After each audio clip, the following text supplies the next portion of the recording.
Përballjen e shekullit e konsideron Sali Berisha ballafaqimin mes tij dhe kryeministrit Edi Rama në gjykatën e posaçme, pasi togat e zeza miratuan thirrjen e tij si ish kryetari i Bashkisë Tiranë.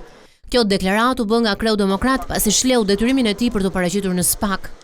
Do jetë përballja e shekullit. Aty do u tregoj shqiptarëve unë të gjithë korrupsionin e Edi Ramës dhe çfarë qenje të ligë përfaqëson ky njeri. Prandaj them, bëju burr edhe hajde në sallë gjyqit.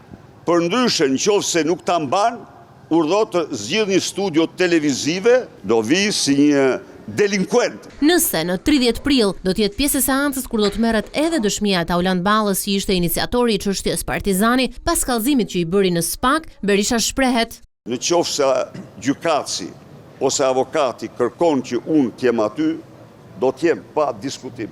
Tauland Balla është autori i shpifjes i trillimit, sipas të cilit Sali Berisha i ka dhënë tokë të shpronësuar nga autoritetet pushtuese italiane gjatë luftës dytë botërore, dhëndrit të tij. Edi Rama dhe varësit e tij kanë në dokumenta të paktën 40 firma, të cilat ata kërkojnë ndryshimin e destinacionit nga klub sportiv në zonë urbane. Deri në këtë moment në gjykatën e posaçme fjalën e ka patur mbrojtja.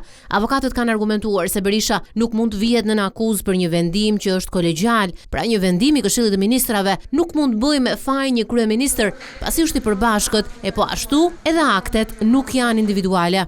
Kështu sipas mbrojtjes, SPAK është në tejkalim kompetencash sepse nuk mund të vlerësojë bazën ligjore për VKM-t apo politikat që ndjek një qeveri. Këtë e bën vetëm gjykata kushtetuese. Të bashkëpandehur në proces janë dhëndri i Berishës Jamar Maltezi, që sipas SPAK është përfituesi nga privatizimi i kompleksit sportiv Partizani. Fatmir Bektashi që ndërtoi 17 pallate mbi këto troje në Hotel Riandia Pustina dhe shoqëritë Home Plan dhe Kontakt.